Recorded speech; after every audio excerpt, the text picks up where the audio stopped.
Mr. Speaker, wars and conflict in our sub-region stem from the fact that our boundaries are not well demarcated. Mr. Speaker, I come from a boundary constituency. My constituency borders between Togo and Ghana, and therefore I have roots that leads to Togo. Mr. Speaker, most often than not, these boundaries are only identified when it comes to an election. I have a town that is called Hanyibatoji on the other side of Togo. When you get to Hanyibatoji, it is only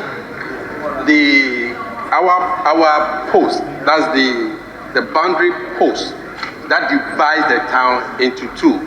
Hanyibatoji, Ghana Toji, and the Togo Toji.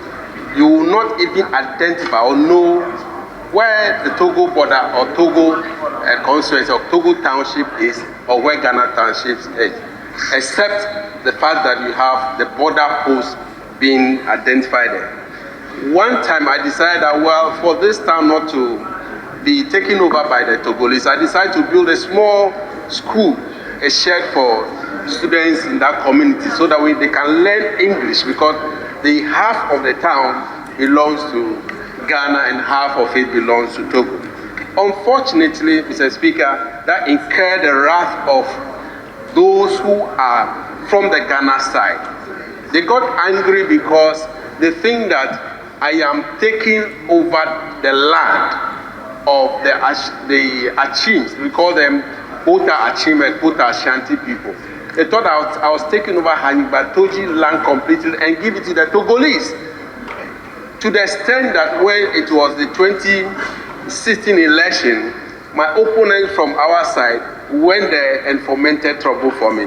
And so, if we are not very careful, especially when it comes to the issues of election, if you are not very careful, it creates problem for us.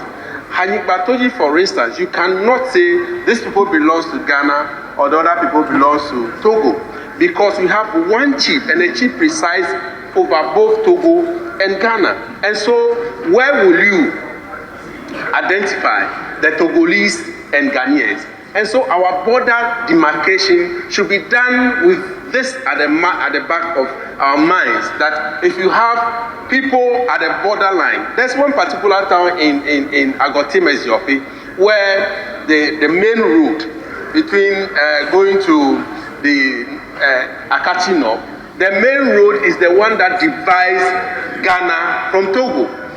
But even that, our electrical poles, Ghanaian electrical poles, are sited in Togo land. When you get to the town, you can buy food items with Ghana cedis or Togo CFA. You will not even know the difference between us.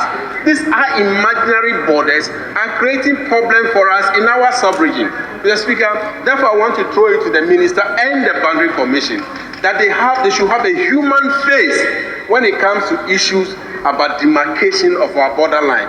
Having said that, Mr. Speaker, last registration, there's a town in my constituency called Holuta. It's a border town. Mr. Speaker, the immigration people were harassing my people in that community. They see them as Togolese, whilst they are Ghanaians living and residing on the land of Ghana.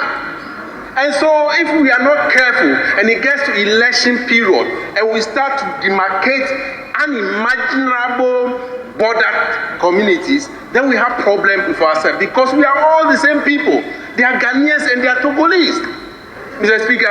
And so I want to commend our minister on this day as we celebrate the International African Border Day. These are imaginary borders should not create problem for us in this country.